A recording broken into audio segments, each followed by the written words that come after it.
guys, Cola here, and I am definitely not about to get tilted because of how many times this show gives me hope that we're going somewhere before brutally ripping it away. That is enough to make anyone dangerous. Imagine what that would do to me. Episode 6 is a mystery to me. I want to hate it, but I can't. And I can't figure out why. Is it a snooze fest? Yes. Is it poorly paced? Definitely. Do I dislike it?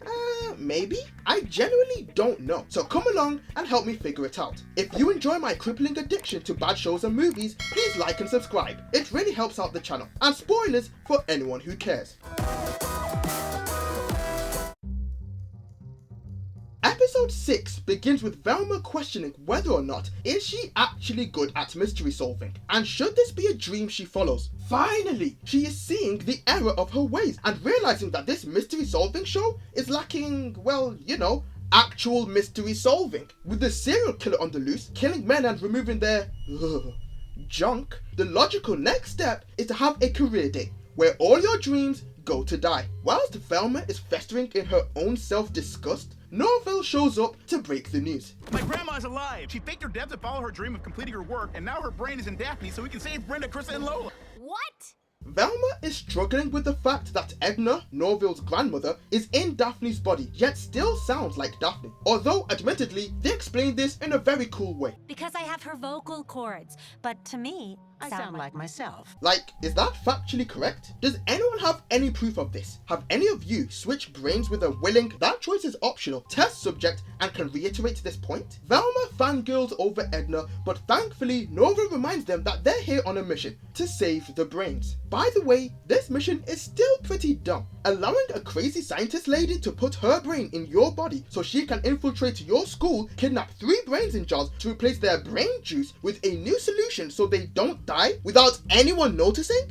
Yeah, that's a bit of a stretch. I still say bringing the brains to the super secret insane asylum instead is a way better idea. But hey, we're here now. Edna acts all heartless, saying that the brains dying wouldn't be such a bad thing since she can just dissect them later for further research. Norville wants to prove that Edna is just lying to herself that being heartless is right, so he invites a special guest, his mom, her daughter, Mrs. Rogers, the principal. But Edna just brushes her off and says that she isn't heartless, but feelings can get in your way of achieving your dreams, which I can sort of relate with to a certain extent. But come on, Edna, that's your daughter. However, Edna's words seem to resonate with Velma. You're probably wondering where Daphne's brain has been this entire time, or like me, just don't care. But for those who do care, she is still in the insane asylum and going on a journey of self-discovery. Is she a popular girl, or is she a witch? Find out next time on Who Gives a Fuck. We cut to Fred at the church, and this is where the episode gets weird, if you don't count brains in jars and reverse get-outs. Fred is looking for the priest who, if you remember, was murdered last episode, but he can't find him. Instead, he ends up appraising a confession from a mysterious older woman and, You are too funny. So, this is crazy, but can I get your number?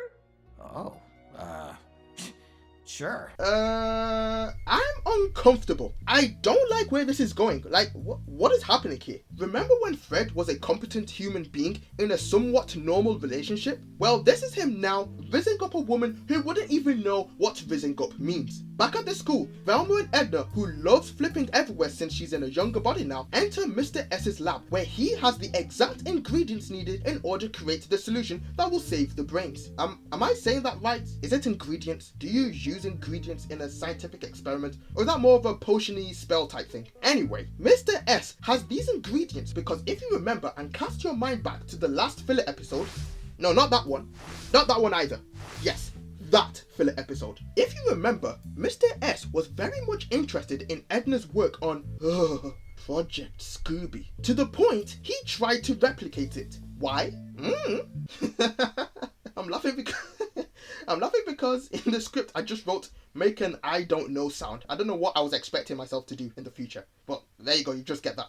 Anyway, the only explanation we get is that Project Scooby must have still had some of Edna's research at Fort Crystal, and Mr. S must have somehow found it there. Last time I checked, Mr. S was a science teacher that just returned from sabbatical. How would he have access to a secure military base where high-level clearance is needed? Why do I even ask? We literally find out later it is incredibly easy to sneak into Fort Crystal and snoop around without any consequences. Velma remembers that her dad is friends with Gigi's dad, who worked with the military at Fort Crystal, and maybe she could ask him if he knows anything about it and whether or not it has something to do with the murders. Edna says there'll be no point asking a military person for information on a super secret project that's highly illegal, because why would he answer that? Like, Velma, use your brain. Also, this means that Amon's whole character arc this season was learning that Gigi's dad did him dirty in the past and owes him a favor, and that favor being letting Velma and himself go to Fort Crystal. Also, he's thinking about remarrying? ? Norville brings the brains in, but there's one small problem. Velma has absolutely destroyed the solution. This vial contained crystallized glutamine. It can keep brains alive in jars indefinitely. Is this supposed to happen?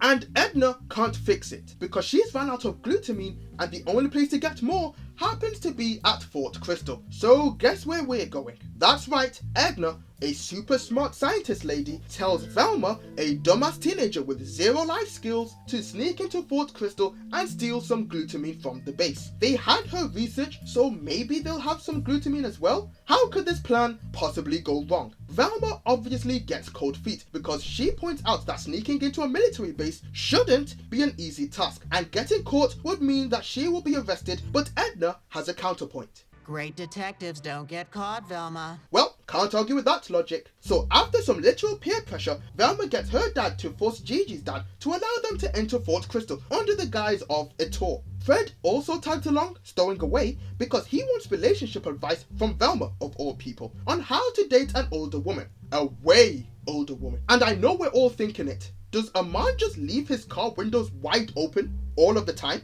Cutting back to the brains, we find out that they are going through the final stages before they die. And as death becomes imminent, the final stage, being boring. Okay, now that that's settled, who wants to hear about my dream from last night? So Velma has to act fast, and since Norville knows that you should never rely on Velma, especially if your life depends on it, he believes maybe he can help ease their pain by knocking off an item on their bucket list. So the brains want to be in a band, as Edna is forced to face her morality. You guys still have a chance. She's already dead. Meanwhile, in the base, Gigi's dad allows Velma to poke a literal missile. You shouldn't be too surprised, however, because he also likes to hit it, but with a hammer. It's all fun and games till it actually launches. Good job it's secure and...